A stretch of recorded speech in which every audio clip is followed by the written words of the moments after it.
Welcome back to Straight Facts. It's Friday. I'm joined by Staffy. I've got Lawless here. Don isn't around today. He is off at a wedding in Santorini, I think he said, which is amazing settings you've ever been there before. He's buzzing around, biting people like the Don Skeeto he is. He's busy. I just imagine Don at a wedding chatting to some girls, just talking to them about Chelsea's tactics. Oh yeah, 100%. That's all he's talking about. It's that meme. Like, what's that meme where the guys, the girls just like this, and the guys like like they're at a club and she's having a drink, and he's just talking to her about like sports and shit. That's probably Don. That is Don. Don has a girl though, so he's probably telling his girl about it. Remember, he was messaging us on Valentine's night in Paris. He was in Paris and he was answering us. Yeah, he was. He's multiple group chats. We're like, bro, it's Valentine's Day. You're in Paris. Why are you texting us in a group chat? Yeah, he's that guy. Yeah, we're talking that today. We're also going to be doing a little segment later in the show for every week now, which is called Unhappy Hour with Staffy, where he tells us what he's unhappy about this week. So that's coming up later in the show.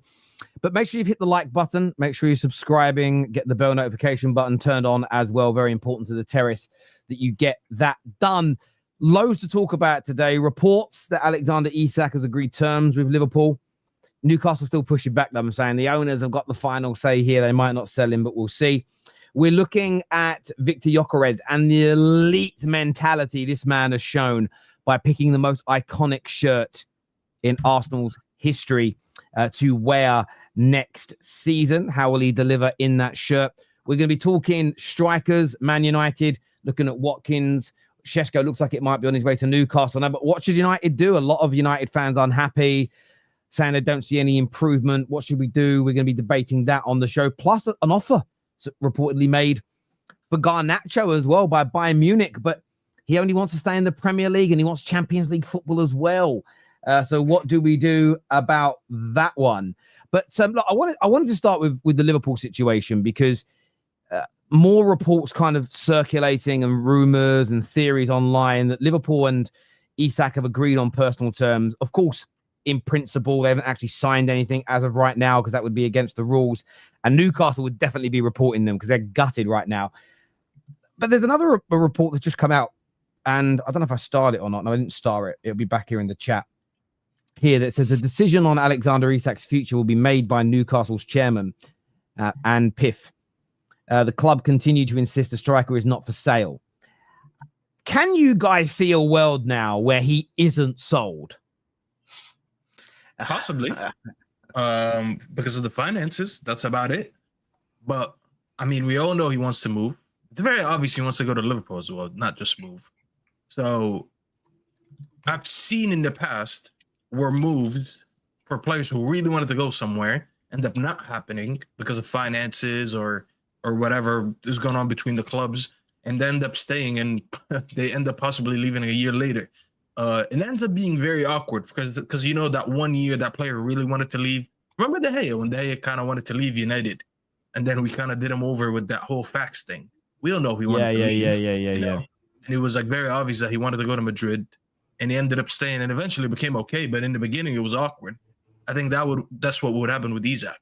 So in terms of finances, I'm not well equipped to know what's going on between the two clubs when it comes to the finances. I don't know how much they're going to be quoted for. And I don't know how much Liverpool can afford to pay because Liverpool paid up for a lot of players already. But it's very obvious he wants to go. I hope he doesn't go, though, because if he does, the league is pretty much over. But yeah, it's going to be an interesting watch. What do you think about this? Yeah, do you know what? It's mad. Like, I think they need to just sell him. They should have sold him when they put the ultimatum in, either sell him to us or we get Ekitike. Now they could lose out on Ekitike and Isak when they wanted both. So they should have just sold him then in hindsight.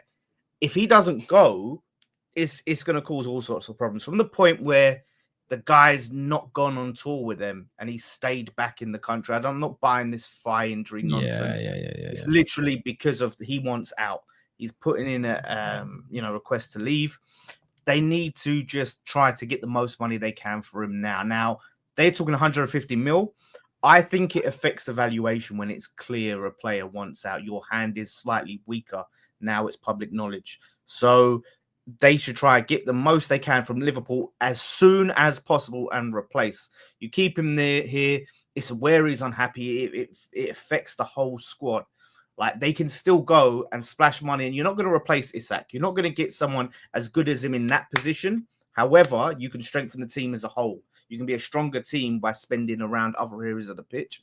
And that's what they need to do. And if they want to play the ego game, they're going to lose in the long run. So I think they just need to be smart. Sell him, move on. Some rumors saying Livramento might want to go as well. This is what I'm saying. Like, it's the rot is there now. Get it out and move forward. You know, they're in the Champions League. I know they're losing out on targets, but you know, they need to now go and start flexing their financial muscles. And if they sell Isak, they can do that. Yeah, I agree. Sorry, go on, Staffy. Go on, mate. Go on. No, I was just going to say, I hear that because Terry made the same point yesterday. I was listening to the Top 6 show. I actually couldn't believe that you said that. You said you still think Newcastle are going to have basically a good year, even if they sell Isak. I can't see that happening. Actually, you didn't say that. You said you think they still get better. I think they get better, yeah. I heard you say that. I couldn't believe that you said that. I genuinely couldn't believe that you said that. Well, it depends again, like I said, what they sign. Say that again? It depends how they spend the Isak money. Of course. And what is the likelihood that they're going to spend that money? Let's be honest. They're going to probably spend it on quantity, not quality. The last time we saw something similar to that, you remember who it was? Gareth Bale. Remember when they had that lineup of like 6, 7, 8 players? They had like, what's the striker's name? Llorente, I think, or Salgado, one of the two. I forgot who it was. They had Eric Lamela. They had what's the Belgian guy's name? He played for Everton as well, the winger. I forgot his name. Yeah, bro, they don't usually end up being like, yeah, you cash in on a lot of money, but you usually like do. It's no guarantee for great recruitment. Not to mention that I think they're losing. I mean, besides Haaland, he's a top two striker in the league. You can't really lose your top 2 striker in the league. And for me to easily sit here and be like, oh, but because you got money and now you can spend it, I think you're going to get better. There's honestly no guarantees. And it's going to take a lot for Newcastle to get a lot better, or to get better than what they are right now after losing their best player. I think it's a crazy, crazy take. It's going to take a lot. Chadley, thank you, Chad. Nasser Chadley. These are the type of signings that Spurs ended up making. And they all had a lot of potential. I don't know. I think Newcastle are actually now, in my opinion, I think they're going to have a very bad year. I really had them as a concrete top 5 team, depending on where they finish. But now with all this and with the summer they've been having, because I'm not like, they've been getting bullied all summer. All summer they've been getting bullied. And now with this, nah, man, they're in for a very, very, very bad year, in my opinion. See, I get where you're coming from if you use Spurs as a yardstick. My issue with that analogy is Newcastle are not run by the same type of people that Spurs had running them 10 or so years ago when Gareth Bale was sold. Even now, most Tottenham fans will tell you, no matter what Daniel Levy says, they've never had any ambition of actually getting to the top, where I think Newcastle do. For instance, going out and buying somebody like Benjamin Sesko, I don't look at that as I look at that as a signing above the majority of the players that they went out, that Spurs went out and bought. Going out and getting him and Wissa at the same time, neither of them are as good as Alexander Isak. But you're talking about Wissa that only scored 4 goals less last season in the league than Alexander Isak. You've got a striker in Sesko that everyone kind of scoffs at, who got 13 goals last year. You put them two together, plus the biggest issue they've had is actually missing out on some of their major targets to the bigger clubs. But if you look at who they're targeting, you look at the quality, Cunha and Mbumo as an example, Gibbs White. I remember you were waxing lyrical and propping them up a couple of weeks ago, and they looked like they were going to get Ekitike. So when I look at the targets they're going for, I don't see a club that's going to repeat those mistakes that Spurs made based on who they're trying to sign. Now, they may not get the top tier individuals. I don't see them going from trying to sign the Ekitikes of this world. I don't see them suddenly going out and buying whatever Chadley as an example. I think they're still going to aim quite high. The reason they've missed out on a lot of those players as well hasn't even been about pull, hasn't even been about attraction. They use it as a bit of a deflection, but it's the truth. We can just pay the going rates in salary. They can't even pay Isak's going rate in salary now. And this is where Newcastle, sometimes, I always say this, control the narrative about your club. Everyone who's connected to Newcastle, from the board to the fans, has told everyone that Isak's the best striker in the world, right? So what does he want? To be paid like the best striker in the world. Sometimes you're better off not giving it the big one. Sometimes you're better off going, he's good, but you know what? He only got 23 goals. He's got a long way to go until he's the best in the world. Sometimes you're better off keeping it, not always being completely honest about how you feel or bigging things up. Sometimes you're better off keeping it a bit quiet. But with the money they're going to get from him, they can go up to some players now and go, do you know what? We probably couldn't afford 150, 160 a week a month ago. We now can afford that salary because we've got this massive injection of cash coming. So my view is Newcastle will spend the money very well. And I think over the course of this season and next, they will maintain themselves in sort of league position where they are. And I don't think their project collapses and falls away because of the sale of Alexander Isak. I just think they're too ambitious, too good of a group of owners. It's a step backwards, many would say, but I think over the next couple of years, we'll look at them and go, they're just as good, or if not a better team than what we've seen in the last 12 months. I think they're going to keep improving as a football club, with or without him personally. Listen, no, I think you two are still recruit well. Yeah, go on, Staffy. I was going to say, you can still recruit well, because you mentioned who? You mentioned Sesko and mentioned Wissa. I hear you when you say that. Number one, going from Isak to Sesko, it's just a downgrade. It depends on how long a downgrade of it is for. Because Sesko's not going to come in and give him the numbers that Isak is giving him right now. At the end of the day, Sesko's still a project. All right? He's an idea. And that idea could take a year, could take 2, could take 3, or could never happen at all. So obviously, under the right development, you could make it happen. And I'm not saying they can't do that. Wissa, I like Wissa. I thought about him a lot last season. I was like, is this someone that we should be going for? I look at him, 19 goals last season. Very impressive. For that price, very good as well. But what happens when Wissa goes to Newcastle? Now he's playing in a bigger team, in a bigger club, and he's much higher up the table, and he's going to play Champions League. How is he going to do when he deals with that pressure? Is he that level of player that when you put him in a bigger situation, in a bigger club, in all these competitions, is he going to perform better, or is he going to shy away? There's a lot of unguarantees. It doesn't mean that you didn't do proper recruitment. There's a lot of clubs that do good recruitment, and these players, for one reason or another, end up flopping. So that might actually not be on Newcastle. But I still think, even with these type of signings, if you tell me right now, Isak gone, and then 150 million is spent on Wissa and Sesko to come in and lead the front line, I still expect Newcastle to drop off this year. Like I can almost tell you, I think 99% Newcastle are going to drop off this year. Yeah, but then do they 1% to like everything else? Yeah, but that's what I'm saying. So you're just looking at Isak out, Wissa, Sesko in. You're not considering, well, what if they improve on the wings? What if they get a defender? They got a Lenga already, and I'm not gonna lie, I thought that was an overspend. I like a Lenga, but I didn't look at a Lenga. And to be fair, I think even Terry said that. We talked about it on Sunday. Yeah. Talked about it on Friday, one of those Fridays. He said that like just going to a team now that has more possession play and gets tougher opposition in Champions League. That move for 55 million. Like, I'm not gonna lie, I wasn't really moved by it. I think the drop off of Anthony Gordon has affected them. They need Gordon to step up and come back next season. He has to be the best player now, yeah. Yeah, because he dropped off big time from what he was. So I think both of you are sort of confident one way or the other.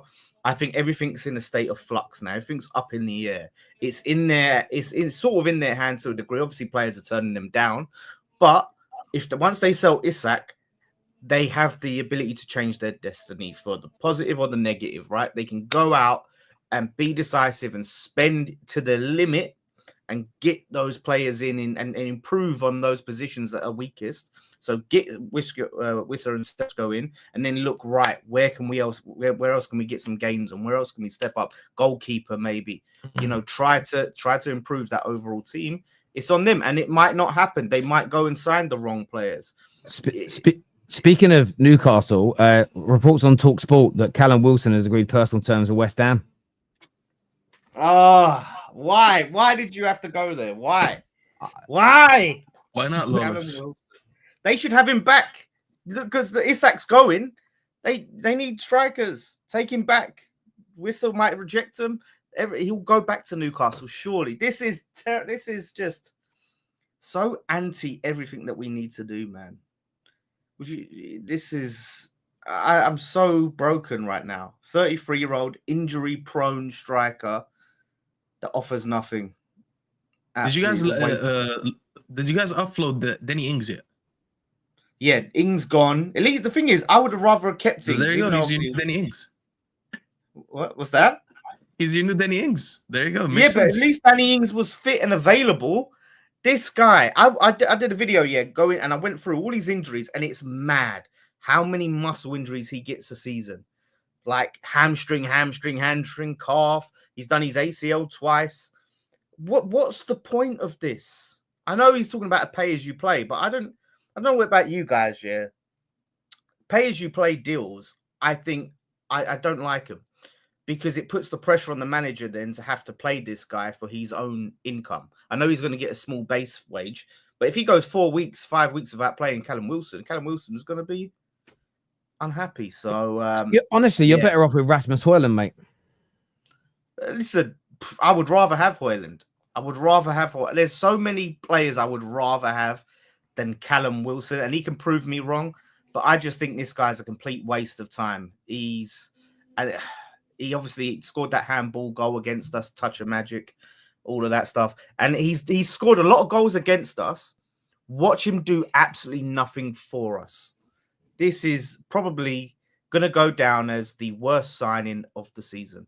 Even though it's a free transfer and a pay, I just think it's just throwing the wolf cat amongst the pigeons or whatever. It's going to kill the harmony, man. I don't know what you guys think. Throwing the wolf amongst the pigeons. I know. I was thinking wolf among the chickens or something. You've let the frog out the bag now. What are we doing here? What are we doing? I'm not gonna lie. It's looking scary for this season, Lawless. I'm not gonna lie. The way Sunderland are spending, I feel like this is gonna be the first time in how many years now someone who's actually been in the league is finally gonna get relegated. So I think for once the 3 that go up, one of them will survive, and that might be Sunderland. So do you know what the good thing is, though, right? I'd be watching out if I were you. When we play Man United Saturday night, Sunday morning, whatever you want to call it, we get a preview into a potential relegation 6-pointer for next season. You know, that's where I'm pushing back. Man United won't be that bad next year. We'll be a better team next year. We'll win a lot more games. Staffy's not confident. Time to clip. You can clip it. You can clip it, and I'm basing it on all the graphics. And KJ hang on. We can clip it because I'm only quoting all the statistics and graphics that you educated me on through last season, where you showed me how good Man United were, but we just weren't finishing our chances. So I'm just going by what Staffy taught me. Oh, Staffy! So you're blaming me for this? No, you were the one who showed me in around April time. You showed me all these stats that basically showed how dominant and how good we've been in a lot of matches. We just didn't finish our chances, and then we conceded a dodgy goal, or we drew the game. And we were looking at it, and there's so many points dropped there. I think by the end of the window, we'll have enough firepower to turn a lot of more of those draws and defeats into wins. I'm not saying we're going to be a brilliant team next season, but I think we'll be much better than a side like West. I think we'll be 12 plus points better than the team like West Ham next year. I don't think we'll be. I think we're going to score a lot more goals, if I'm being honest. Like, yeah, we can sit here and have a few jokes, but let's be honest, Lawless. You're adding Callum Wilson to a bad team. I'm adding Cunha and Mbeumo to a bad team. I mean, we know who you're taking, right? I'm adding potentially somewhere between 20 and 30 goals. I wouldn't say adding because they're going to take some goals from other people, but say something between 20 to 30 goals. That is enough for me to be fair, Terry for once is right. I do think there's potentially an extra, 12 points, there's a couple draws turning into wins and a couple losses turning into draws.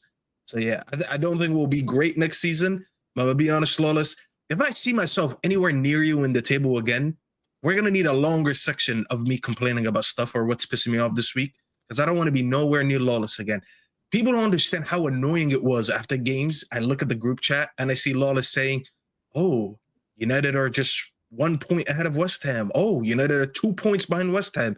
I had to deal with that all season. All season. I've never been bantered by a West Ham fan until last season. This is something that I'm not used to. In my life, I don't speak to West Ham fans. Only on Fridays on Straight Facts. Make sure you guys like the video, subscribe. But I don't want to deal with that next season. You got to get used to it, my friend. This is the new reality for Manchester United, and I would like to know where you think you're going to finish then, because you're not You think you won't be as bad as last relegated. year? Don't worry about me being We'll around come the back to that relegation teams later. again. We'll come back to that later because later in the show we've got a brand new section that I prepared for the show, and it is called Unhappy Hour with Staffy. So this is a new section It's for a later in graphic, man. I look a lot better than that. Oh, So that's coming a bit later in Unhappy Hour stuff. So we'll be on to that a little bit later in the show. So don't worry about that. Just on the Isak thing, like I want to speak about the terms that people are speaking about, because I get the media is playing it down, but this is my personal feeling. Of course, the media is going to play it down. This is where maybe Liverpool fans won't like me as much, but I kind of mean it as a compliment, I suppose. Liverpool have the media dancing their merry tune. They're the Pied Pipers of the media. And we've seen this so many times this last week. United's transfers in euros, including add-ons. Their transfers, no add-ons in pounds to create a differential. Of course, the media are going to say, I heard Jacobs, and I trust Ben Jacobs. I'm working with him in a couple of hours' time. He'll say it's wide of the mark that personal terms have been agreed. That is fair, because he's only going to tell us what the clubs are telling him, what the agents are telling him. My personal belief is Liverpool have had these personal terms locked down for a while. It's just taken until now for Isak to stop trying to push and pull away from the football club. Why would Liverpool not want it to come out? The personal terms have already been agreed in principle, because I know what Newcastle will pull a Forest. Newcastle will pull a Forest and start complaining, talking about tapping up, because they sort of feel like they're in. Newcastle are getting very angry as a club right now. They've missed out on so many targets. I mean, James Trafford, they could have had that tied up before the Club World Cup. They could have got it done early, but they decided not to, even though City were linked to him. I don't know why they didn't do it. They've missed out on him now. Like they're in a very bad mood. So I totally understand why Liverpool are going to tell every single journalist who will print it, we haven't agreed no terms, it's wide of the mark, no truth in that whatsoever, because they don't want the smoke that Spurs are currently going through, because Spurs' thing's been going on 2 weeks now. And as much as some people think Spurs may have not done anything wrong, I thought within 2 weeks it'd be resolved. I thought Spurs had bid a bit more money or they'd walk away, but it isn't, they're in kind of purgatory to a point where Spurs ain't done any other business, like not a dicky bird. And the Man United, like, condemn it, defend it, it don't really matter. We know why we're slow at this point. We've got to sell to buy, right? We know that. Spurs ain't. They're rich as fuck anyway, and they've got Champions League money. They ain't moved at all. So that's why I think Liverpool are playing it down. But my personal feeling, I think this is almost nailed on now that Isak becomes a Liverpool player. They're almost nailed on from this point. I felt it was possible all summer. And as soon as last Saturday, or whatever day it was, Saturday, what day did we play? We played on the Saturday, didn't we, Man United? They played the same day. They got battered 4-0. When he said, we didn't play Alexander Isak today because we wanted to get him out the limelight, get him away from the cameras because of the speculation, I thought, well, that's just not what you do to a player who's happy and wants to stay and a club who wants to keep him. It's never happened in the history of football. No one has to go and you don't need a week away. And then they said that we've got to keep away from the cameras. What cameras? The paparazzi don't follow Newcastle's preseason around. I'm not being horrible. They don't. The only people that follow it around are the journalists that write the stories you want anyway. So they're not going to put pressure on him. They're just going to, as soon as I saw that, I know. And it's horrible. Newcastle fans all think I want this to happen. I don't. I would love to be so wrong. I'd love this not to happen. My biggest rival's getting one of the best players in the world. It's painful. But the bit that's made it worse than that kind of pain is watching the world fucking delude themselves all summer. Well, it won't happen. Can't happen. Impossible. It was never impossible. So, whenever you see a big transfer story involving Liverpool, if their media don't shut it down within 24 hours, it's on. Because their media, again, they have media outlets that just write what they want. And they do one thing really well to their fans, Liverpool. Whether you hate them as a club or love them, they never string their fans along with transfer deals. They might say next summer will be massive, but they always go, we're not doing that this summer, or no links to him, or they shut this down. So for me, I think those terms have been agreed in principle. My personal opinion, that is, the media will play it down until the here we go comes. And I don't think that's far. I don't think that's a million miles away either. I think the bid's going to come in pretty soon. They've got stuff coming in for Nunez and Diaz. And fuck me, what a deal this is going to be. Like on a real level, I know we haven't really touched on that yet, but I mean, this is a sickeningly good deal, Staffy. Sickeningly good. Yeah, the league is over if this happens. They were already very good, and they were my favorites to win the league. With this one, it's just over. Your front line, I think now with especially that Ekitike went, that one hurt me, by the way, because I really, really wanted a Ekitike. You have a front line now of Salah on the right. I think Ekitike now is going to play on the left because it's a bit versatile. But you're going to have him on the left, maybe him and Gakpo. They're probably going to sell Diaz anyways. Isak leading the front, and you have Wirtz playing behind him. Good luck playing that front line. Honestly, just good luck. All of us, when we go against that front line, it's a matter of like not if you keep a clean sheet. It's a matter of like how much you concede. If you don't concede more than, I don't know, a goal or two, you probably did well. It's over for everyone. And you know what it is? I actually feel bad for one fan base the most. Actually, I don't feel bad for them, but I feel for them. It's Arsenal. They get a Swedish striker. They get a Swedish striker, and 24 hours later, the better Swedish striker demands a move from Newcastle and is going to go to the team that they're going to rival for the league. It's crazy. It's honestly crazy. If they thought with all these signings that Arsenal were going to go and win the league now, it's over, bro. It's over. Yeah. You have Liverpool who already won the league. They added so many starters into their team. They added a starting striker. They added a backup striker. They added a starting fullback. They added right back, I should say, and then a starting left back. They added a starting 10, and they're potentially going to get Gahey still. No one is, bro. I'm sorry. No one's touching that team. Unfortunately, it's sad to hear, and it's sad to say.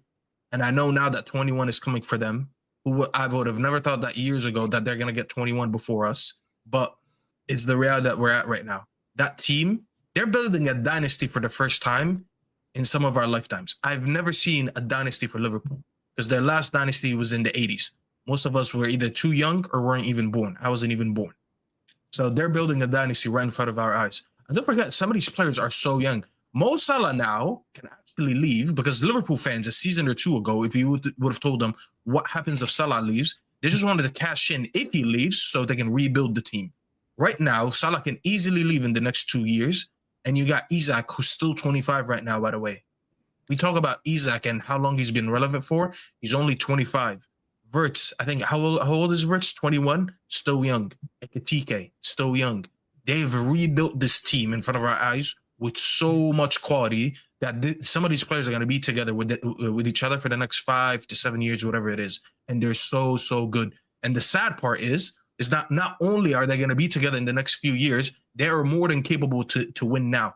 They're basically doing what Man City did over the last 10 years, and we praise them for. And I feel like we don't do that with Liverpool because we haven't seen them do that a lot. It's time that we start talking about Liverpool like that, as sad as it is. Liverpool right now are going to be the favorites to win the league this year, and they have the better future between everyone else in the league. I don't know what that... Oh, that's you doing. I was about to say, I didn't do nothing. Yeah, there's not going to be... Listen, bro, I'm sorry. There's not going to be no dynasty for Arsenal like they thought they would be. And the only team that might, because they have the track record of recruiting well to compete with that, will be City. But not this year. City won't compete with them this year, but they're going to have to do a lot of work to keep up with them in the next few years. But yeah, man, it's looking scary. If you're not scared of Liverpool, you're just deluded. It's simple as that. And that's coming from a United fan. I have no reason to praise Liverpool. Yeah, I mean, this is the instance where you can say Liverpool are scary, and it's true. Like, because... Are you giving ideas to Terry?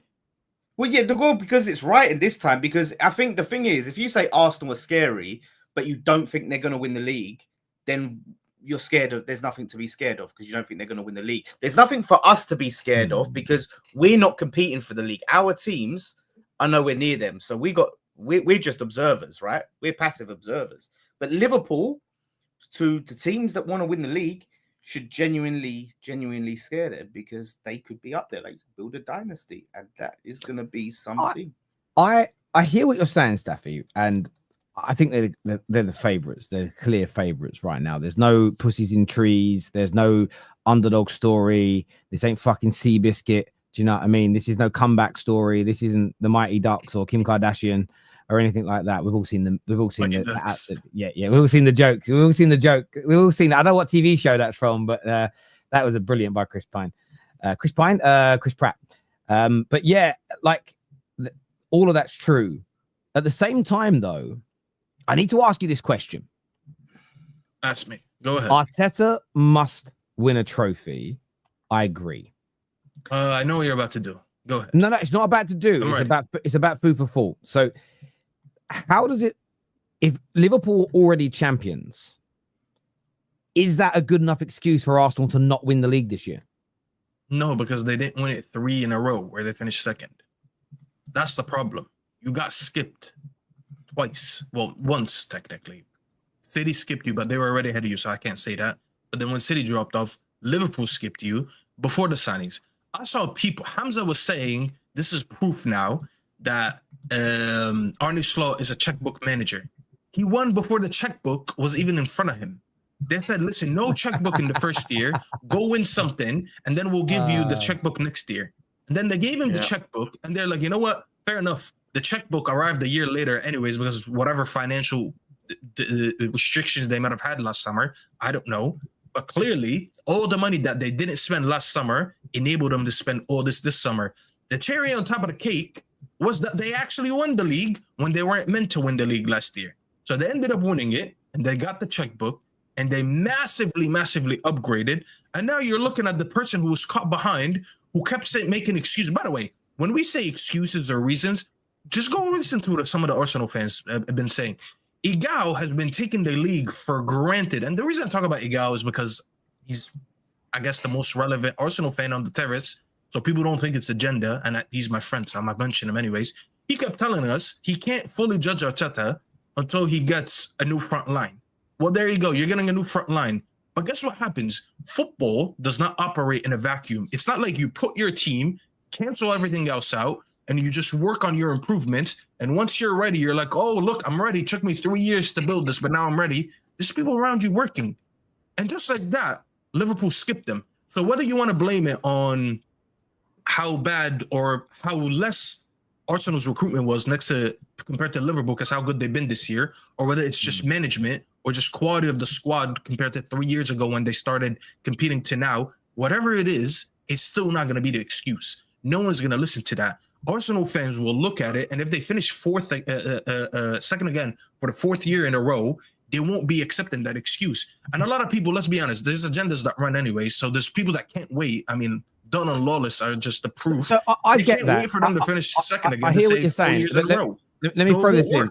Yeah, let me throw this in then. I get that there'll be people that will say Arteta's got to go if he comes second again this year. What manager? So who is the manager in the world right now that's attainable for them? Don't say Pep, because they know they can't get him. What manager could take over this current Arsenal squad and beat this current Liverpool team that we're already crowning as champions to the league? Wait, hold on. I'm not saying sack Arteta though. You know, but so this is what I'm give you an alternative when that's not my take. That's fair, and I think that's the thing for me is it's just about people having honest conversation. I'm not saying there aren't better managers out there, but there's a train of thought that means even if you improve the manager from Arteta, they might not win the league this year with Arsenal because of how good this Liverpool team is. And I always think that's always food for thought as an example. And I'm just trying to see what people say, because my view, I don't really care what people's answers are. I'll get into a point in the football content community. People often think it's about defending Arsenal. It isn't. It's about us as content creators being honest. I see it a lot with Man United's transfers this summer. People don't want to. I'm asking people now, like, what did you say before the season ended? What looked like a good summer? Well, why does that matter? Well, because I remember watching you and you said, if we are only trying to sign kids this summer, I'm going to lose my mind. We've got to get experience. That's all we're really aiming for is experience. I don't like it. Well, that's what you said you wanted. Now you're saying you don't like it. I don't like when people sort of move the goalposts to maintain frustration. I do think people have got to set their stall out early. What I don't like hearing, because I don't think it makes sense, if Arteta only wins an FA Cup, he's got to be sacked. Okay, do you think you can beat Liverpool to the title? Oh, no way, the league's over. I look at that and that almost feels a bit oxymoronic. Does that make sense? Yeah, but what if part of the reason people don't think that Arsenal will win the league, not just because Liverpool is so good, but because they think Arteta's not good enough to get him over the line? That's fair. Well, Dan, that's why we have conversations. He asked that question, Lawless. That's why we have the conversations. Yeah, and I think go on. Yeah. No, I was going to say on the who else can thing. I mean, the thing is, when they got Arteta, I don't remember hearing a single person that was going when they wanted Emery out, and it was who you going to get? People was going, Arteta, let's go get Pep's number 2. Go and get this guy. We need him. Like, they went and got him, and he's done objectively a good job.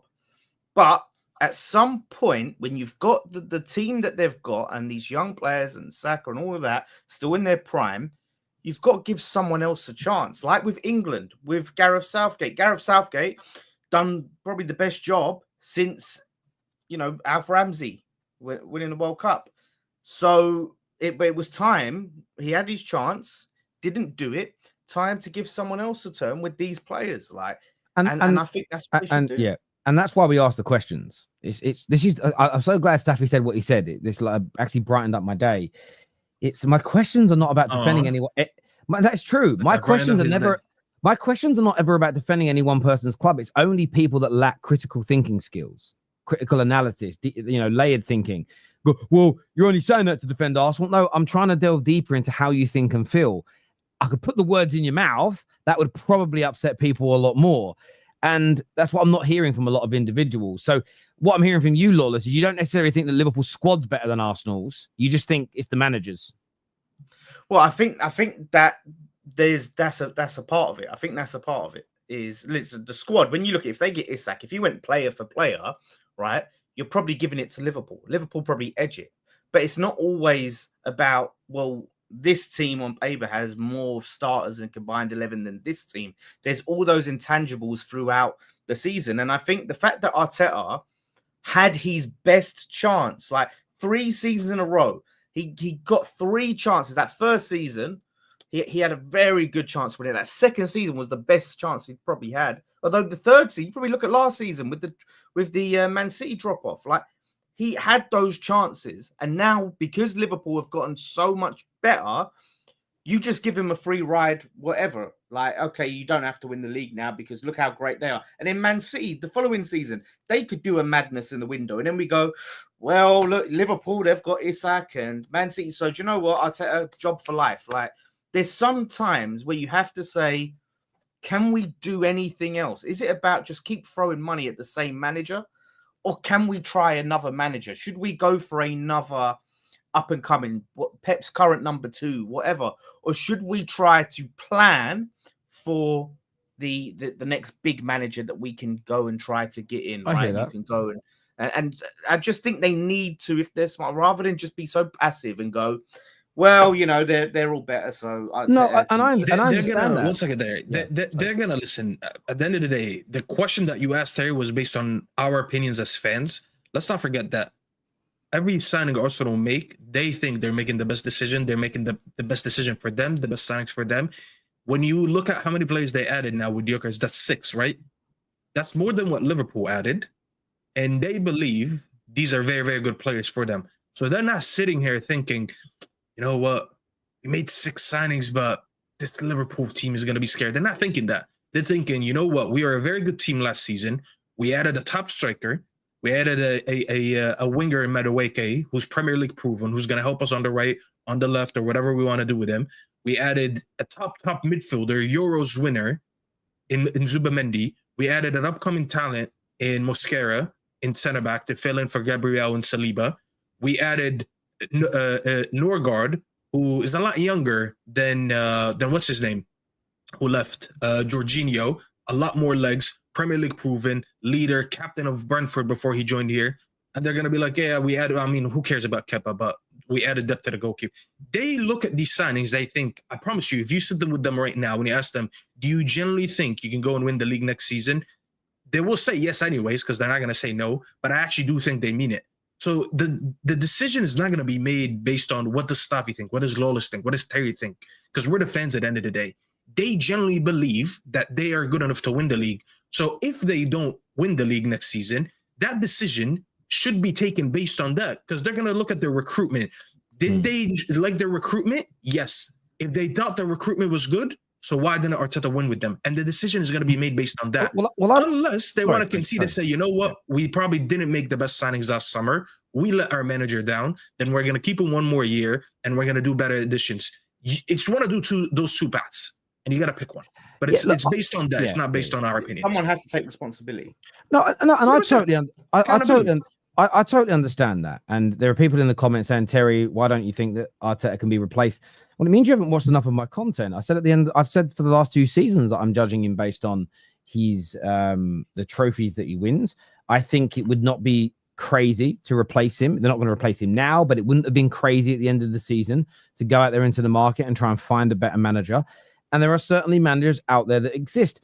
And it's interesting because 6 months ago, people would have said Allegri, not Allegri, people would have said Inzaghi, and then he gets battered in the Champions League final. So suddenly, no, he isn't a good manager anymore. That kind of thought process is also redundant, in my opinion, because look how good Enrique is. But if you'd have turned around and said he was going to get battered 3-0 in a final by Chelsea, they've all gone no chance. It wasn't quite as bad as what Inter Milan went through, but it bloody could have been in the if they'd have taken a few more chances, Chelsea, that wouldn't have suddenly made Luis Enrique and PSG a bad team. And I think that you've always got to look at those things. Equally, I make Liverpool the favourites, and I think there's a little bit of distance between them. But Arsenal can still recruit more this summer. Eze, Rodrigo as an example. That bridges the gap. I think they've got to push them to the absolute max. And do I think Arsenal can win the league? The answer is yes. Even though Liverpool are the favourites. And this is where I think it just comes down to having grown-up conversations and not always sort of surface level, key stage one, Sky Sports, Talk Sport kind of opinions, which is just Liverpool going to win the league. So let's talk about nothing else in terms of the title race. That's crazy because I think Arsenal and City can both still win the league. Well, let's not rule out Chelsea as well. Let's not rule out Chelsea, I think, are going to be very good next year as well. And the one thing I'd say for Liverpool, I make them the favourites. I praise a lot of what they're doing. But there's also, for the first time in a while, a lot of pressure on them. They've never defended a Premier League title. They have spent a lot of money, and we always know there comes pressure with spending money. It's a different type of pressure. You become a massive target for everyone that plays you because there's now there's a massive notch to put on the bedpost. Should you beat this? I mean, imagine, and this is what I say to Arsenal fans about embracing the challenge and not giving up. Because if you give up, your players will give up. And this is where support comes in. And this is where I think blind faith plays an important part in sport. There are times I've seen finals in tennis where a player is 2 sets down and on a match point, I've seen them turn it round and win the fucking tournament. Now imagine if the supporters and the family and friends didn't have blind faith in that play. I remember watching Andy Murray once. It was like the 5th round of Wimbledon. He was 2 sets down. He was, I think, 6-2 down, 5-2 down in a set, had 2 match points against him. And I remember that entire crowd, right? An element of blind faith because 99% of people have gone, fuck, it's over. Got up, cheered, supported him. He won the next point. He basically went on to barely lose a game, went on to win that match. I don't think he won Wimbledon that year, but we actually saw a final, the French Open, very similar. There are times where you just got to get behind your team. No matter what you think will happen, you just got to get behind and encourage them. And imagine the accolade. Imagine the achievement of actually beating this Liverpool team this season to that title after the investment, after everybody has said they're going to be champions. That should be motivating to Arsenal. That should be motivating to Man City and to Chelsea. It shouldn't be something that they see as a kind of a rock around their waist. But on all of that, I've got a few super chats to do on it first. Comments. Maradon says, Terry, so Liverpool should have kept Brendan Rodgers then. Nope, no one said that. No one said that at all. Brendan Rodgers absolutely fell off, and I got why you moved on from him and you went and got Jurgen Klopp. And a lot of you wanted Jurgen Klopp, and he improved your team. And I think Arsenal fans who want a new manager to go to the next level, I'm not against what they say. I don't think it's wrong to think that. What I do think is wrong is to say that your squad isn't good enough, say that your team isn't good enough to win the league regardless, and then in your analysis, blame the manager completely. I think it's flawed. I think it's shallow, and I think it needs more depth. That's all I'm saying. Every opinion's okay. But Arteta has his fingerprints on this team, though. So when you say as well the team isn't good enough, he's partly responsible for that team. If you're saying the team ain't good enough, no, I totally agree. I totally agree.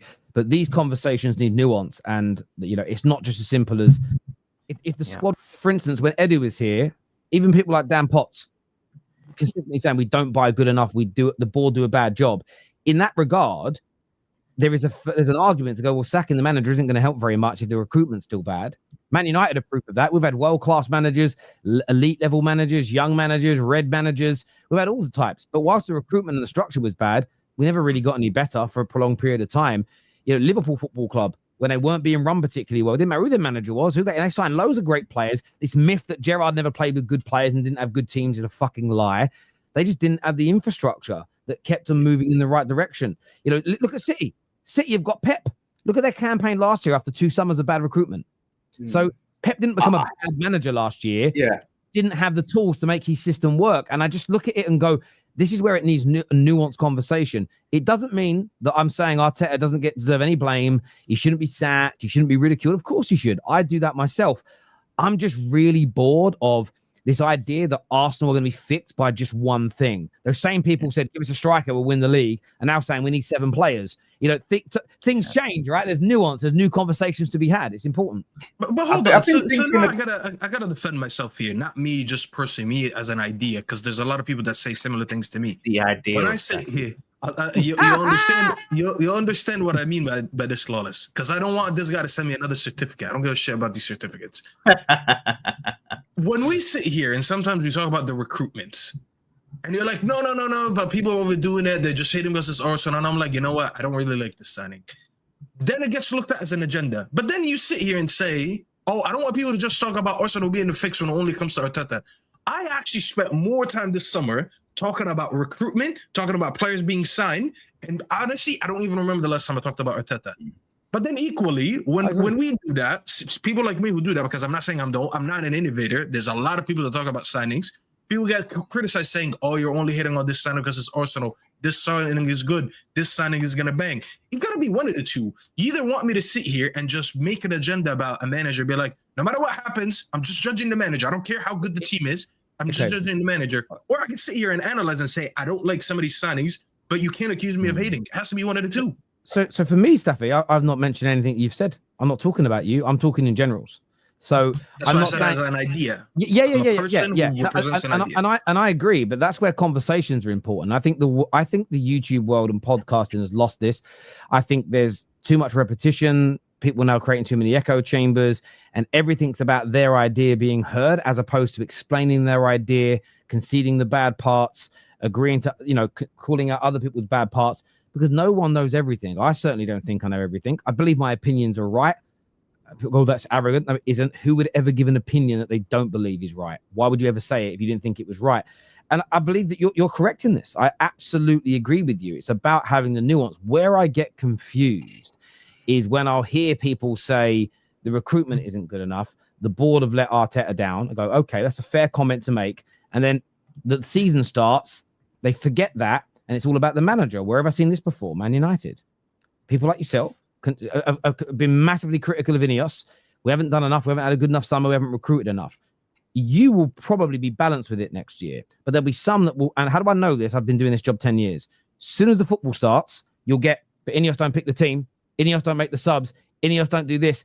And I'm not saying you can't and shouldn't criticize the manager, but the whole summer is about the board and Ineos or Edu and now Berta. Are they doing a good enough job? Are they doing enough to recruit? As soon as the summer ends, it's all just coaching, just management, and we forget what's gone before it. And I'm actually advocating for exactly what you were saying. Now, what that doesn't mean that if you I don't know, you might rate Ekitike. If he then signed for Arsenal and you were talking about how bad it is, I might jokingly say, come on, man, it sounds like you're just hating because he's gone to Arsenal. That's a fundamentally different conversation. I want people on podcasts, not just mine, but in this whole industry that we have built and that we're in, to have those types of conversations. And what I'm noticing more and more watching other people's content, you start asking people questions about what they think. There seems to be this arrogance and this anger to have to explain themselves.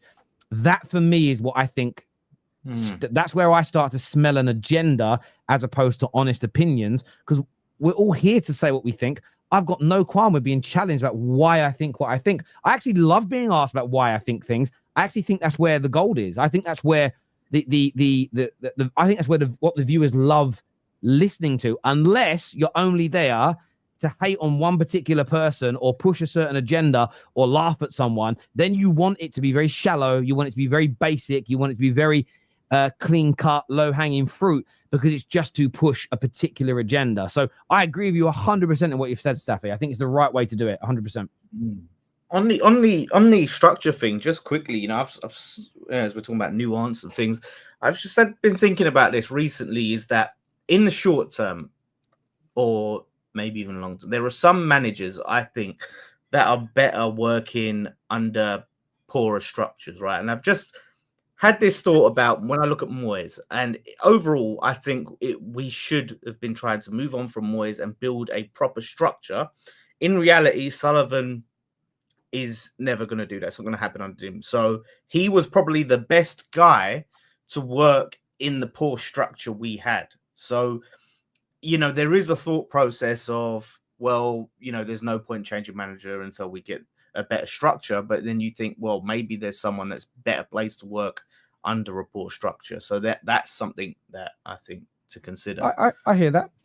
Listen, viewers, hit the like button, please. Make sure you're subscribing. Let's do some of these super chats. Terry, why are you talking about Professor Hamza? I wasn't speaking about Professor Hamza. This is the maddest bit.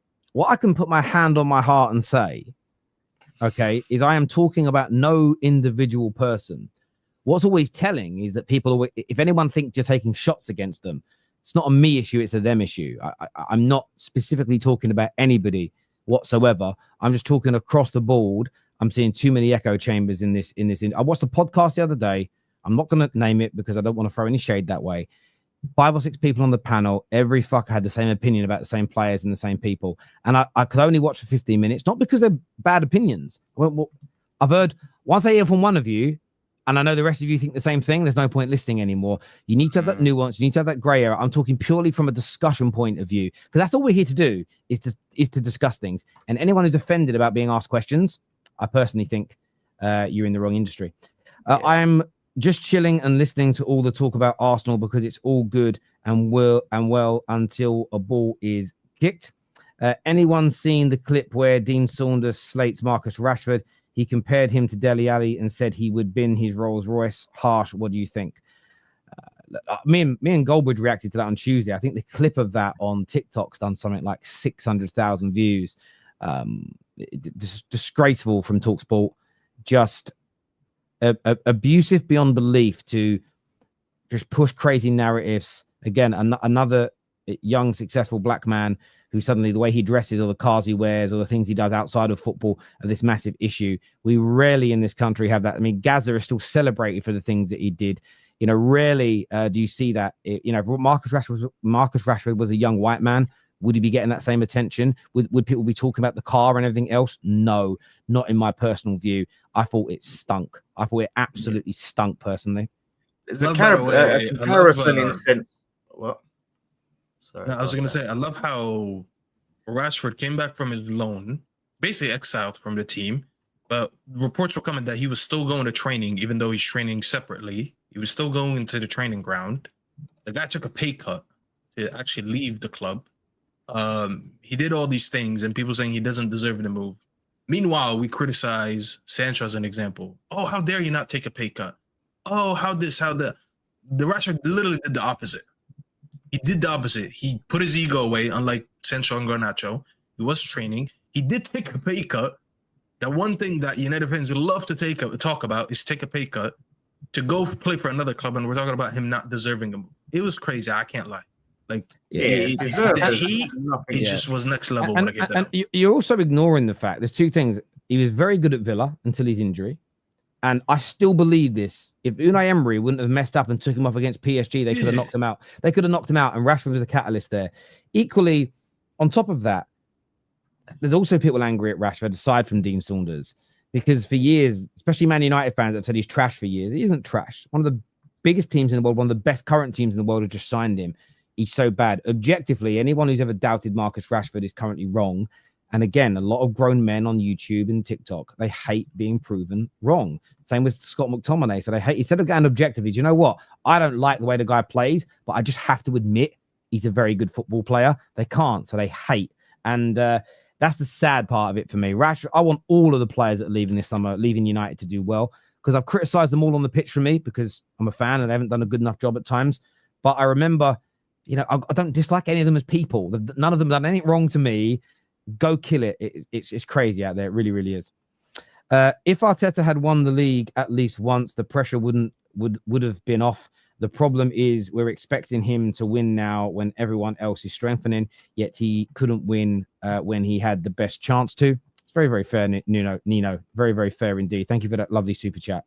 I don't know what Arsenal finances are, but they could. But could there be a world where Liverpool told Isak's camp to wait until Arsenal get their striker beforehand. No, Benjamin. To tell you why I don't think so, maybe, but only by proxy. I think Isak has wanted Liverpool ever since they made the inquiries back in April. I think this has been going on since then. I think the reason Arsenal haven't shown a single bit of interest in him this summer is because I think he's already picked Liverpool. So there may have been a moment where they've reached out and they've gone, nah, he's going to pick. They might not even told Arsenal who. I don't necessarily think Liverpool said, don't push for this move until after Arsenal get a deal done.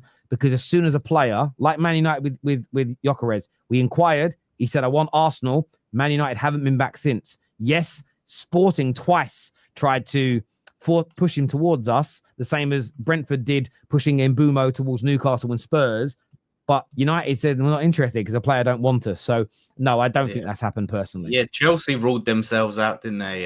So of Isak as well. And I'm actually really embarrassed that Man United fans, it's led to journalists saying that Man United are also ruling out their interest. We shouldn't even have to embarrass ourselves by talking about it. But there are Man United fans who want Staffy that want Ed Woodward back just so we could try and land a deal like Isak. And by the way, signing Isak would kill Man United. I did make a tweet about that, I can't lie. It would ruin us. It would ruin us signing Isak. It'd ruin us. But I did tweet about that. I did say this. I said, did you? I'm not gonna lie. You did. Ed Woodward was. So I said this. Hear me out. I said if Ed Woodward, you don't even know what I said yet, and you're already angry. Hear me out. I said if Ed Woodward was here, he'd be all over this signing. That's all I said. He would be, right? No revisionism. I didn't say anything else. People right away said, "Oh, but are we forgetting what he did? Are we forgetting how many?" And someone made the best comment. He said, "Yeah, Ed Woodward would have been here. He would have been all over this signing. But then over the next 2 transfer windows, he would have gave Isak scrubs to play around him in this team, and we still wouldn't have won anything."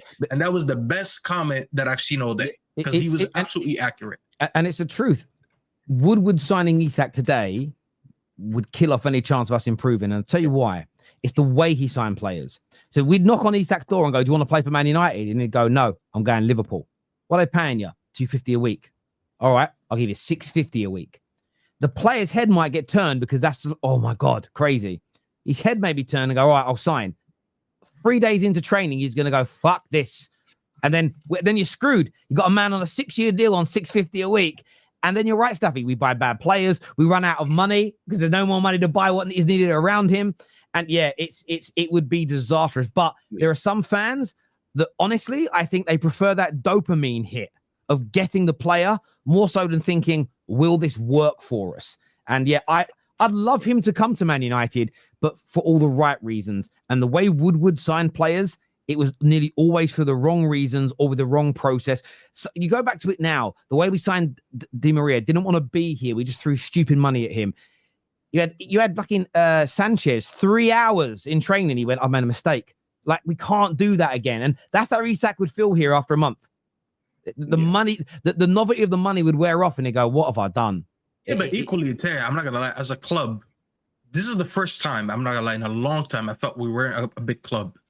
Because I don't remember ever as a United fan, a big name being available in this in the market, in England especially, that we know we basically have zero chance to get. I'm not saying we always got the big names, but we always knew that our name is going to be in the hat.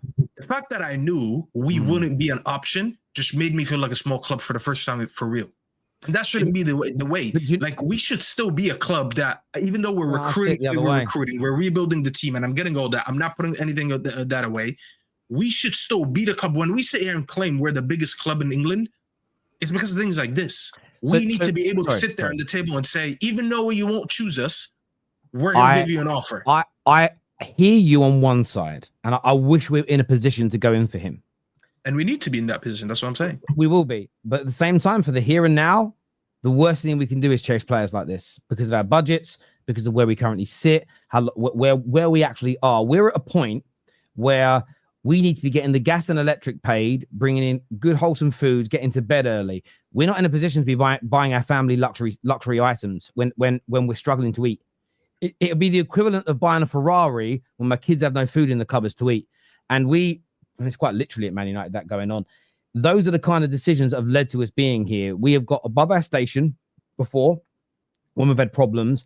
And it's this whole, you've got to act like a serious club. Now you've got to act like a realistic club. We've got to be realistic. We've got to know where we are to get back to that point. You know, this is the equivalent of been in the gym a month I'm going to try and squat 3 times my body weight. Do you know what's going to happen? Your fucking ankle's going to snap.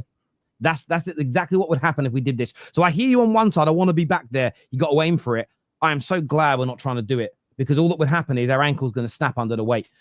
For me personally, Terry, you need to ask Aaron why he would replace the current Arsenal team with the 2019 team and what was so good about them. Well, he said he'd take the whole squad back and change managers and start again. Is what he 2019. said. Yeah, Aaron on Tuesday said he swapped the squads for the 2019. 2019 squad. Yeah, and then change They managers. had like Kolasinac. Yeah, them man there. Dad, what's his name? The Lacazette. German goalkeeper. Fuck, the one that went to Fulham. That was a horrible Bert team. Outside of Leno. Aubameyang. Bert Leno. Aubameyang was like a good player. Guendouzi, David Luiz, them man. You would take that team? Yeah, you take them Well, back. I need to hear the context. By the way, Guendouzi was the guy all the Arsenal fans were saying is better than Rice. And Is he, let me guess. I don't even know where. Did he just say that because they won the FA Cup? I can't quite remember exactly what he said, so I'm not going to do him an injustice by explaining it back wrong. But he said, I think he just said that he would swap. I think he said that he would swap the squad and then change them, and then not. He'd go back in time and start again, I think is how he meant it. I may get that wrong. I do a lot of streams, but yeah, I'll have to revisit that with him at the week. Someone in the chat said no context needed. It's a horrible take. I agree. That's a horrible take. Bring Big Sam to Arsenal. Great live, gents. Thank you very much. Flying Donkey. Thank you. Joe, I said on the stream this morning that net spend isn't real. The amount of people in that chat, I keep seeing the comments come up in front of me on my notifications. Terry, what do you mean net spend's not real? It's just not real. Not real how the newspapers do it, people. It just doesn't exist like that. Let's stop. Terry, with Lawless on the show after the season. With Terry, will Lawless be on the show? Because he's basically saying okay. Lawless is going to get relegated. Yeah, cool. Well, listen, like Mo's in a different league. I'll be in a different league. You know what I mean? It's like I'm a championship, Serie A. What's the difference? I mean, Mo advocates himself as a Premier League neutralist. You're not really a neutral Premier League fan. You're just a hater of certain clubs because you're a West Ham fan. So unless you want to come in and be the new footy judge Mo and be unbiased with all your opinions, which I know that would eat you on the inside to do that, then I don't see it happening. Imagine Lawless sitting here giving Arsenal praise after like winning a game. Right. I'll be sitting here like, Staffy, how can you criticize Arsenal? I always love the way Mo says Arsenal, and I'll be defending. This here says, to piggyback on what you said, you could tell what people really think of players similar to when Scott left. You see all the Barca fans embracing him outside the online perspective of a player is different. Equally, this is what I always said as well. I always remember when it comes to Bruno and when it comes to Rashford, the Pogba FC and Marseille FC hate those two. The fans of those two players hate those two. And this is the irony in all of it. Their idol. So I've always felt that if one of Pogba's fanboys stood in front of Pogba and went, Pogba, Bruno shit, their idol Pogba would say you're a dickhead, bruv.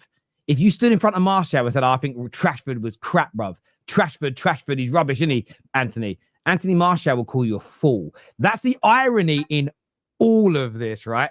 Is the people that you're propping up, the players you're propping up, and the players that you're then like attacking another one of your team members for, think you're dickheads. That's the bit that's always made me laugh. Because if you stood there and said, like, I guarantee you this, who do you think is the best midfielder in the world, Staffy? Who's your idol midfield wise? Right now? Now, ever, don't matter when. Oh, right now, I'll say from active players, probably Vitinha. I'll just say based on last season, Vitinha. Maybe. That's a great example. If you went up to Vitinha and said, I don't think Bruno Fernandes is talented on the ball whatsoever, Vitinha will just laugh at you, right? And that's the whole thing. I say, doesn't mean you got to like him, by the way, but it's because you don't actually do vile attacks. I'll wind you up, but I'm talking about the people that would attack their own player just because they subjectively prefer somebody else. The irony is the man that you're out there fighting for thinks you're a dickhead, and that's the funniest part about all of that for me. I don't get player FC fans, when they do the whole player. It should be illegal. Anyone who supports a player over a club, it should. Listen, we put people in prison for mad things in England now. Thoughts people go to prison for. I'm all for Keir Starmer putting people in prison for supporting players over clubs. It should become a criminal offence in Europe. I would back it. I'd vote for it. Go to prison, ban them from socials, like the whole damn thing. It's an abomination to the sport. Gonna see my team play live for the first time. Big up yourself, Jim Jack. Hope you enjoy that. Real fan there. Real fan. I take it it's all about Man United, so I hope you have a good day out. But I hope you don't enjoy the game. Good luck, Jim Jack. Paul Pogba called him a great player on the iShow speed stream. Yeah, absolutely, because he's a very good player. Aaron says a lot of nonsense. Mustafi over Saliba. Yeah, but just go see the concert. Let's not grill him and flame him with that. Yeah, I'm not gonna lie. Sometimes I don't need to listen much to just know a bad take is a bad take. There's no way that there's no one I'm from that team other than Aubameyang, bro. Yeah, but I'm saying there's no way he meant it like that. Like what I'm saying, Staffy, is you know what I mean. Like Terry obviously doesn't remember the full context himself, so he's trying to explain what that. What context can you explain? I'm taking the 2019 team over this team. The only context I can think of is that they were talking about that they won an FA Cup. By that logic, we're taking Crystal Palace's team last season over a lot of teams that finished trophyless. Does that mean that the Palace team is better than City? Because last season City were trophyless and Palace won. No. That's not how football works. That's not how sport works in general. Oh, I'm going to reserve judgment until I see the actual context. Because I'm sure that player for player, this team's better. Currently, let me play the sound. Okay. What about the next season when he's still got us 8th under his first full season? Oh, but he was clearing out all the rot. All right, cool. Well, what have you done? We've just quantum leaped back into 2019 because now we've just got loads of more rot that he's fucking signed that we can't get rid of. It's ridiculous. Yeah, but you are a better team. You are a better team than you are a better team. Absolutely. How many trophies we got to show for the 8th, 5th? Yeah, COVID trophies. By the way. Yeah, that's very, very true. But would you rather be very true, isn't it? Very true. Would you? Well, you've won one trophy in that time. What would you rather? Would you rather be the team you are now, or the team you were when he left? Which side would you rather have? The 2019 Arsenal squad and team, or would you rather have the team and squad now? I would rather have the 2019 Arsenal squad with a different manager. That's what I'd rather have. Yeah, 100%. Arsenal shouldn't have signed a rookie. University of Arsenal should have never signed. So essentially, that for me, and I don't think I'm taking that out of context because we only talk about it because of the super chat. He'd like to go back in time, get that squad back, and just start again with a different manager. That's what he said. Horrible. Wow. Wait, what year is that? The year that Arteta became manager? Was it? Yeah, the 2019. Because he said, "What did this team win?" And that's all I needed to know. I knew it was going to come down to that. By that logic, I mean, Carmelo Anthony is a bust when it comes to basketball because he never won a ring. So let's just forget that he's an Hall of Famer. It is what it is. This is the thing, looking at it, because look, he's saying Arteta. Either way, it's get Arteta and have a different manager. So if you look at this team, I said it on the stream, actually. And remember what I said. We mentioned the Mighty Ducks earlier. This quote came from the Mighty Ducks. And this is the only issue with that train of thought I've got. Is there is a genuine theory that if they went and got an experienced top-class manager instead of Arteta, they could have, between now and then, they could have won more. We all agree on that, right? They could have won more trophies, won the league. Yeah. But at the same time, it could have gone the other way, where a new manager doesn't have the patience to go through the clear-out that was, again, did it really need the clear-out? Did they really need to get out loads of bad players, insubordinate players, overpaid players? Depends if you believe in that notion or not. But a better manager could have come in 18 months later, fouled anyway and been sacked. Another top manager, you could have gone for a cycle like Man United where you would never, and this is the difference, right? And it all depends on what you want. You could have gone through 2 or 3 top managers, won an FA Cup and a League Cup in that time, maybe even 2 League Cups and an FA Cup in that time, but never really mount a title challenge, never really be looked at as a stable team, be very up and down. You could have become a title winning team. You may have won absolutely nothing and be a bad team right now. The issue is I think, and no one's right or wrong here, but it's always this notion of, I'd do this, that would make us win. Well, it might make you worse as well. But this is why people believe it. And the only Arsenal fan who's ever been totally honest about this was Connor, who does some of our thumbnails, where he said, I'm willing to risk going backwards to go forward by sacking Arteta. And I loved hearing that because he literally admits that what he wants could make his team worse as well. It's this notion. By the way, Arteta inners are the same. If we sack him, we're going backwards. We're going backwards. You might get better, though. The issue I have with the whole debate is both sides don't want to concede that they could get worse or get better if they get what they want. And that is what I think half the reason why, as a fan base, they can't move forward, because none of them can admit that they could be just wrong. And yeah, it's a mad one for me. Speaking of that, we haven't really got around to a lot of the other subjects. I know we're coming close to the end of the show, but Staffy, Gyökeres taking the number 14 shirt. How significant is that? Because for me, I've seen a lot of gooners talk about that's an elite mentality. That's picking up, Henri's shirt. He's his big money signing. There's already pressure on him to deliver because of his goal record in Portugal. But he's grabbing it with two hands and saying, I am, and he's going to try and stand up and deliver. Do you think it's significant that he's taking that shirt? I mean, it was good for him. Clearly, he backs himself. Clearly, he's confident.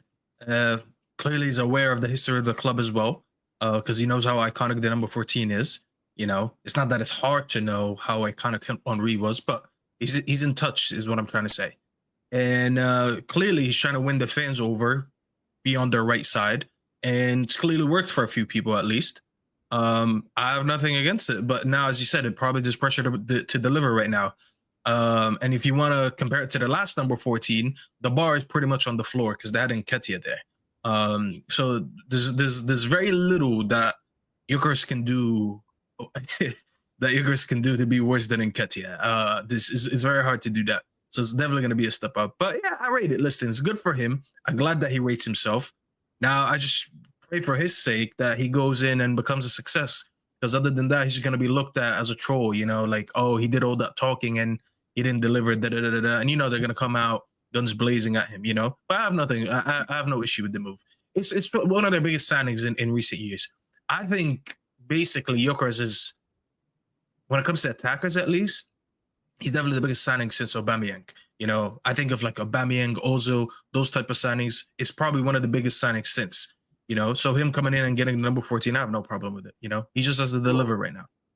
Yeah, I mean, look, I get it. You sign a player you're excited about. Every little thing they do is amazing and a sign of how great a player they are, how great a mentality they have, how great a person they are, right? So, oh, wow, he picks up the number 14, elite mentality, he's going to be great. But as Staffy referenced, Nketiah had it. No one was sitting there talking about his mentality now. He's the bollocks and all of this stuff. It's a shirt number. You wanted him to strip it away from him. Yeah, like it's just a shirt. I get it. Like Thierry Henry done amazing things with that number on his back, but the number didn't make him. He didn't make the number. It was just a number on his shirt. It means nothing at the end of the day. So all you're doing is dumping more pressure on him with the Thierry Henry comparisons, and you're doing too much. Let's get him on the pitch and see what he does. He's got elite mentality because he wants the Henry shirt. Like, come on, man. It's over the top, I think, with this. But like I said, you want to be excited, but you can't expect us. Can I throw you an objective challenge? A lot of rivals were saying, remember when the story came out about 4 weeks ago that Sesko is about unsure whether he wants to join because he doesn't know if he can get Kai Havertz out the team, and people said lack of mentality, shouldn't be at the club, doesn't want to grab the ball by the horns. Isn't accepting that challenge, grabbing the most elite shirt in the club's history that's got meaning to it? If Sesko was being criticized for not having mentality, why would Gyökeres not be praised for having the mentality? Can I just say, when we signed Razor Ruddock, he wanted the number 6, the Bobby Moore number. I don't sit back and look at Razor Ruddock as, oh wow, what an elite mentality wanting. All he looked at is, and do you know what? That's a legendary number at the club. I'd love to. My dad would be proud of that, to see that. It was a personal thing. That's all it is. It's a personal thing. How cool it would. Like, imagine he comes and says, "No, don't give me the number 14. That's too much." And no player would say that. Surely, no player in football, if they would go, "Don't give me that. That's too much for me. I can't live up to that number." It's just, come on, man. It's just a little bit too much. I think people do too much when it comes to jersey numbers anyways. I'm not gonna lie. Yeah. They complain a lot at times. Like, look at United. As much as I hate that Mason Mount wears it, I think it bothers a little bit of people too much. Where, like, I hate it, don't get me wrong. But like I don't think about it every day. There's people still until this, I can't believe he still has the 7. I still can't believe he has the 7. It's just like, if you're ever gonna reach that point, you might as well just ask your clubs to retire numbers if they're that iconic. Just become like the NBA, which I hate because the NBA retires jerseys like it's nothing. Like, just do that then. Because now it means every time someone's going to take an iconic number, especially if you're a legendary club and you have so many good players, you're going to find people all the time complaining about numbers. Oh, I can't believe we gave Rasmus the 9. I can't believe we gave Mason Mount the 7. I can't believe we gave this person, I don't know, Scholes' number, the Rio's number. Just get over it, honestly, bro. It's not that deep. Yeah, if it's it not means deep, nothing. go sign a petition and ask the club. I disagree. I think numbers. I think only numbers are black important. players should have the 14. I see some Arsenal fans say What? that. Like, Only what? it's silly. Only black players should wear the number 14. Like, you shouldn't wear it because he's white. I saw that on Twitter. I didn't make much of it. Yeah, it's like silly. Yeah, I'm not getting involved in that. But I do. I think there's, again, I can't talk for everybody else's clubs because everyone views it differently. But I do look at the number 7 at Manchester United as a key shirt. I think it should be a shirt that's earned. Or if you're going to get it straight away, you've got to deliver. It's a shirt that has been synonymous and iconic for decades. It means something to the fans and has meant something to the fans for a long time. That's the thing that I was taught when I was younger, and I've adopted it. I hate the fact that we've not had a good number 7. So retire it. That's my point. You don't retire it. You wait until someone's earned it, and then you give it to them. We keep giving it to people that aren't good enough. How many iconic number 7s have United had in our history? Like about what, 6 or 7, if we count them? Right. So like George Best, Beckham, Ronaldo. Help me out here. Cantona, that's 4. Who else? So but this is the thing. I wouldn't want to retire it, but I think for me, you should be. My point is, there's a lot more duds than goods. So you're gonna have more busts wearing the 7 that didn't deserve it. Like Valencia 1 season, horrible. Michael 1 season, horrible. Di Maria 1 season, horrible. Who else? Memphis 2 seasons, horrible. There's more horrible number 7s at the club than iconic.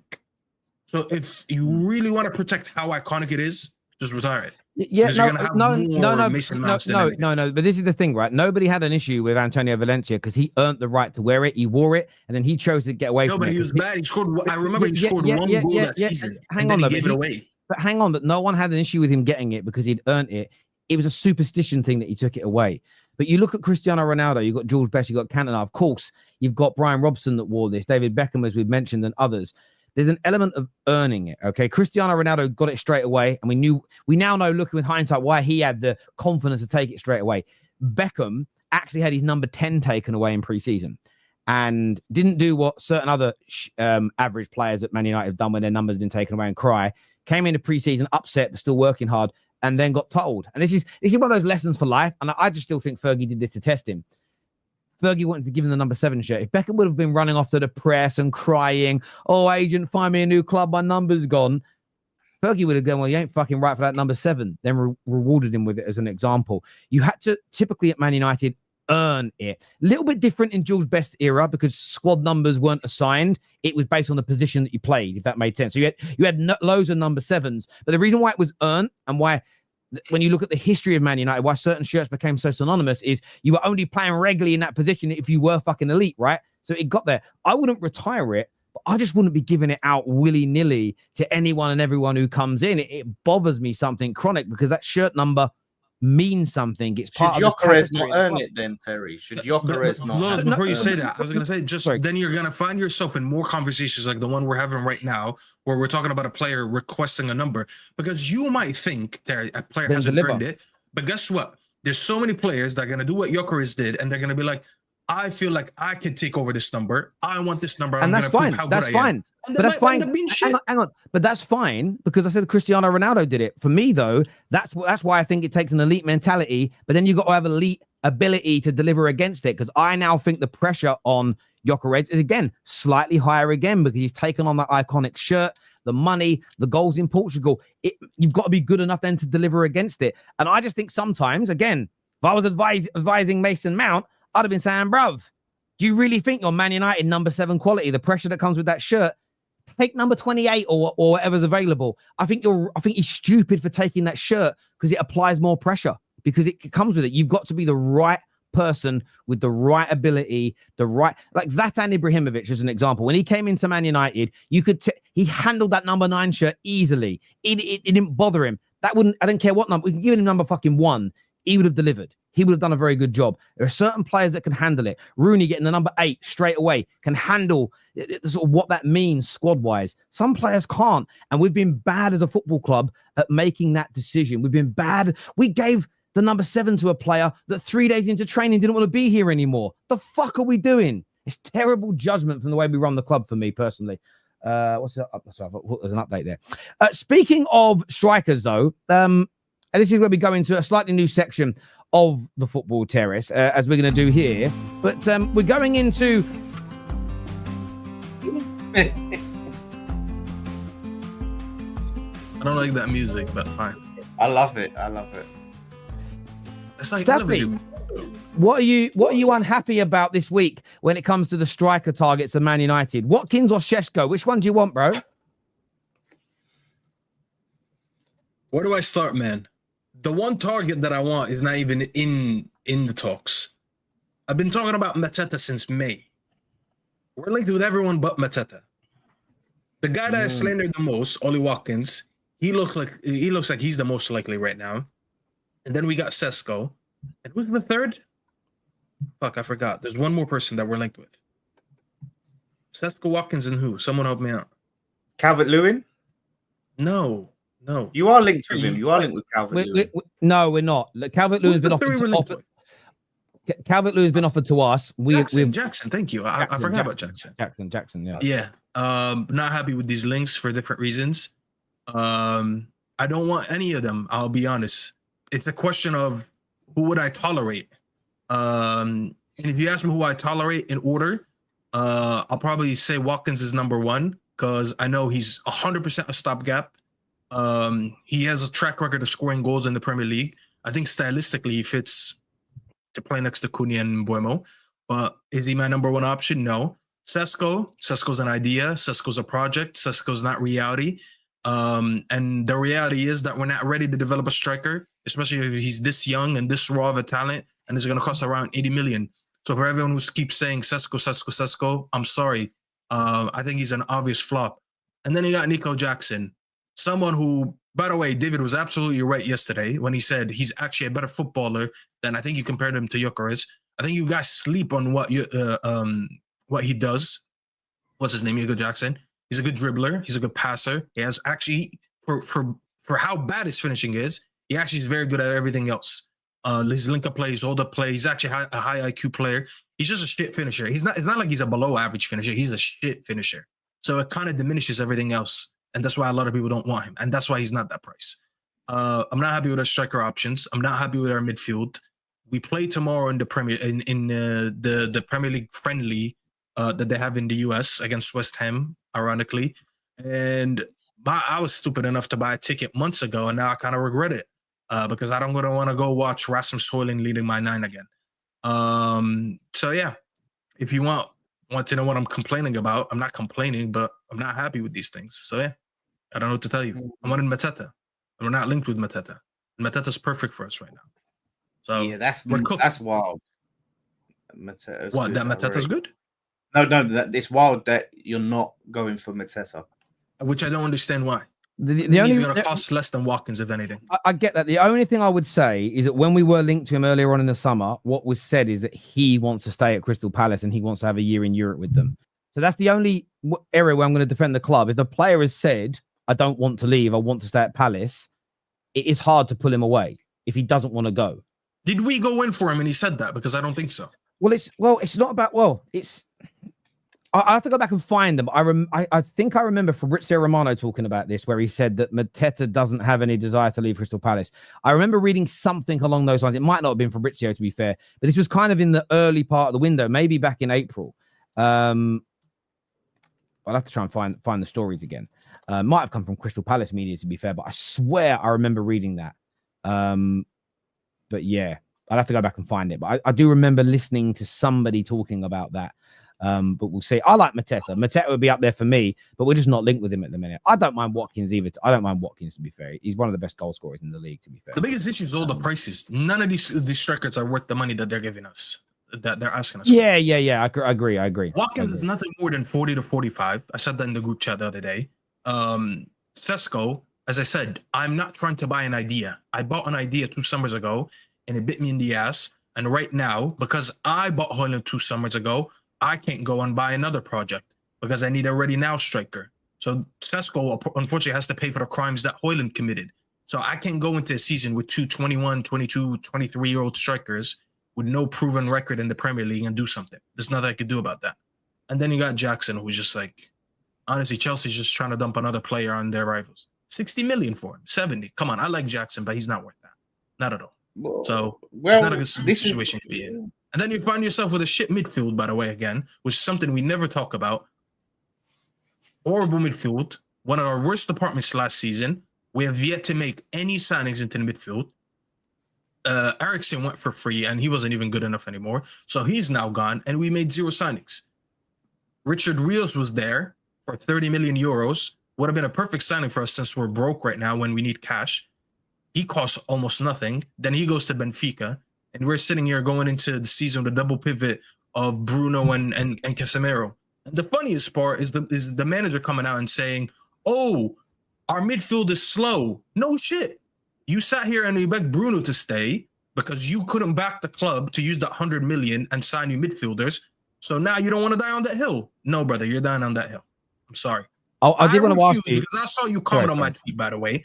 Yeah. I refuse to be a hypocrite. I used to slander Ten Hag for his decisions. If you think because I like Amorim more than Ten Hag that I won't be honest and I won't give him the same accountability,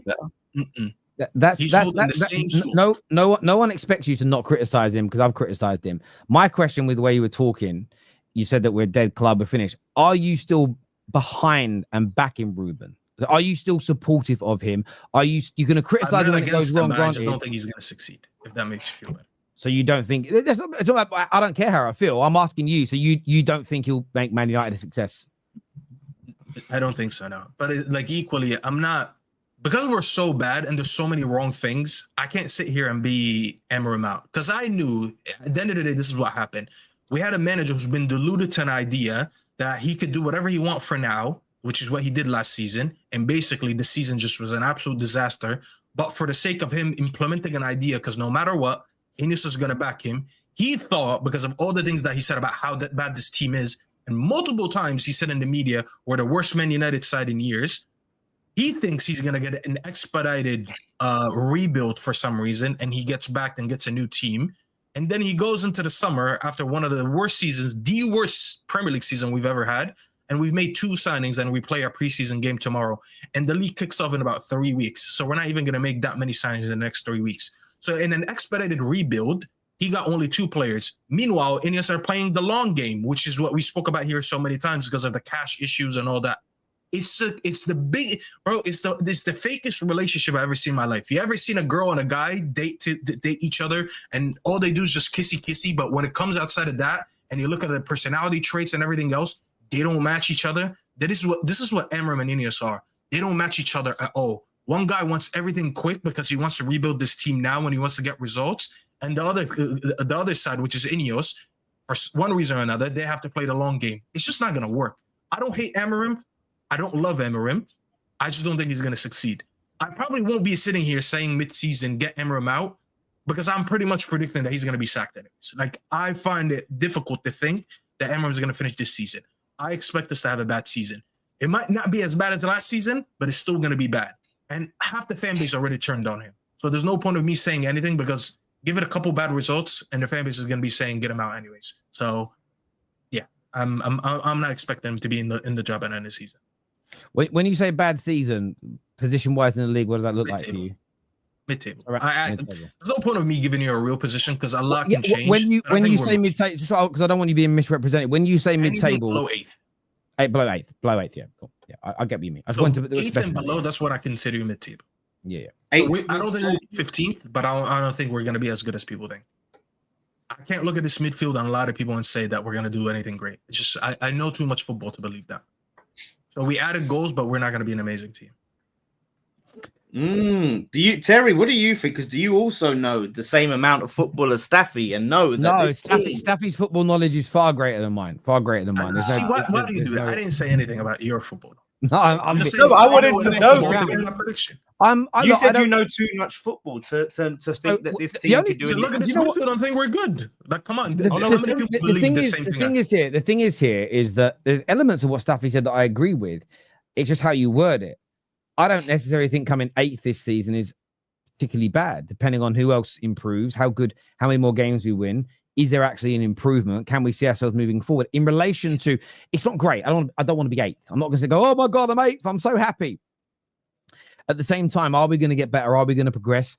If we only bring in these 2 players and a striker and we go from 15th to 8th, but we get 8-9 more wins, we look a better team, and we know we're going to buy again the following summer, then I don't think the manager gets sacked, by the way. I don't think that leads to the manager being sacked. I think the manager could be sacked if we're sitting 15th next season, 14th next season, still losing the same amount of games, not, especially if we do sign a striker, if we're not scoring more goals, I think he could end up losing his job. I'm aware of that. So I don't necessarily see everything the same as him. Where I agree is I don't have this view that we're going to become this elite team next year. Buy a more athletic midfielder, bring in a better goalkeeper along with the striker. Let me see a few games under that. My mind may change. So it's more than that, though. I'm sorry. It's more than that. Hang on. It's more than that to make us an elite level team. But I was also, I knew we weren't going to fix everything this summer. We're not fixing everything for the next. It's going to take 3 summers minimum to fix this squad, and it was always going to take that amount of time. So for me, that's why I understand what we're doing with the goal scorers, but we need to add an athletic midfielder. Those goals that we're trying to buy, and this isn't a negative, it's just what has to happen. It's to paper over cracks in the squad that will still be there by essentially trying to do what Liverpool did in the early Klopp years. We'll try and outscore you to win more games, to keep to a certain level. It's going to take years to do, especially with the fact that we don't have 300 or 400 million pounds to spend anymore. So that element I'm very aware of. Again, not accepting of it in terms of I'm okay with it, but I understand the reality of where we are right now. We're not going to go and do 600 million in a summer like Chelsea did year 1, year 2. 600 million, though. You generally just. You gave an example where someone like Gyökeres was available for 30 million euros, so and we were nowhere near that. I understand that from the last game against Leeds. And the reason I'm referencing it, because I seen it last season where we invert one of our center backs in the midfield. I am building up with a midfield pivot of Casemiro and De Ligt, 2 players that are prone to receiving the ball with the back to the pitch. They're the least press resistant players that we have. Yeah. This manager is so stubborn that he's going to keep doing what he does until he gets the right profiles, and he's not going to get them. I can see these little signs. That's just an example of why we won't go forward as a football team this season. Yeah. Enough for me to say, you know what, it's going to be enough to please the fans and the manager keep his job. It's just not going to work. And that's fair. But where I don't want to see football fans like yourself or me change is we've asked for years for a manager to have a way of playing, and we wanted to stick to it, and we want to be rigid with it.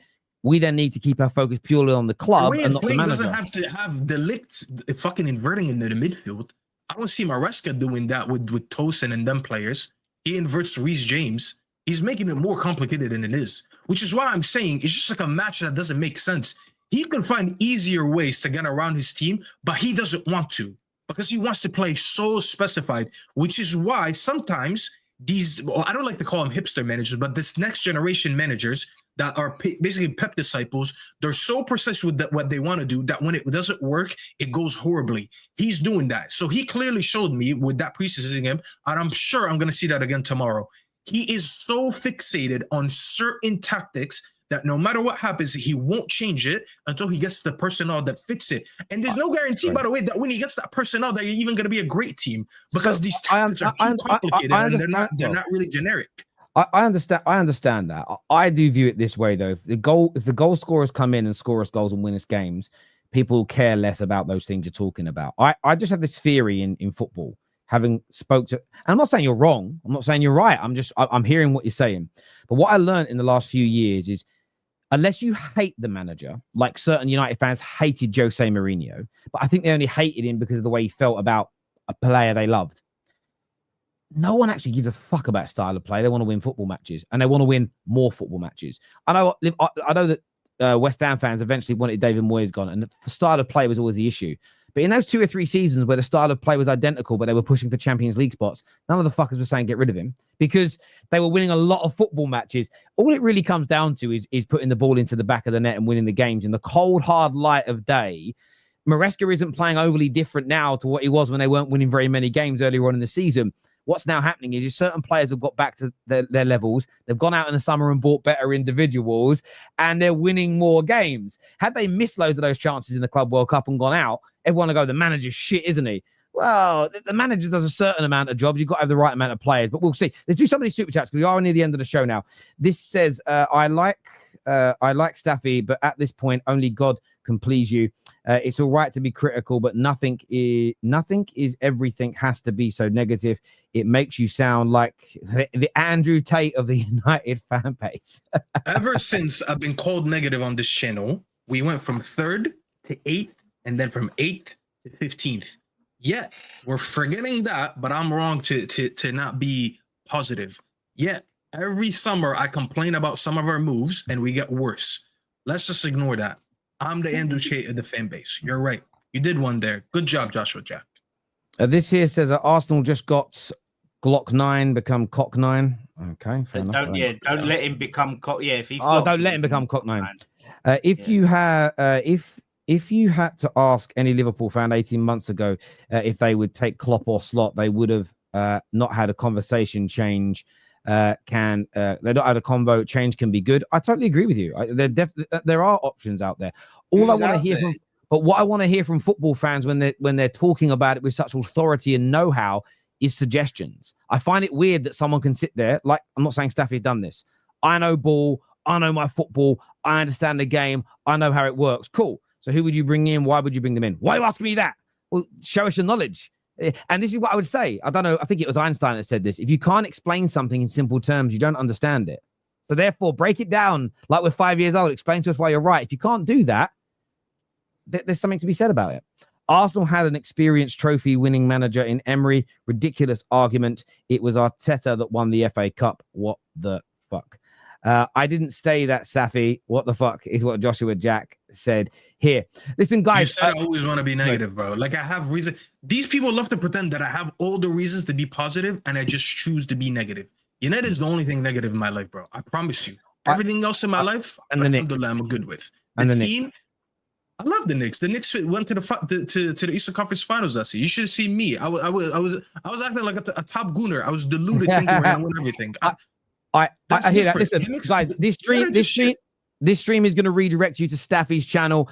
Staffy's going to do me a favor as well. I haven't asked him yet, but I'm sure he'll redirect back to me. I'm live at around 6 p.m. with Ben Jacobs to go through all of these transfers. So we'll see you all back here at 6. But this is going to take you across the Staffy show. So go and support my brother over there. Dawn King actually came in here and says it's not all about being right or wrong.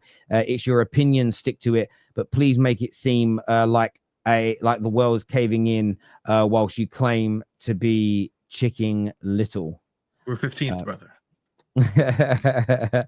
Listen, hit the like button. Make sure you're subscribing. Until next time, everybody, take care. Goodbye. God bless. And we'll see you all again very, very soon. Peace.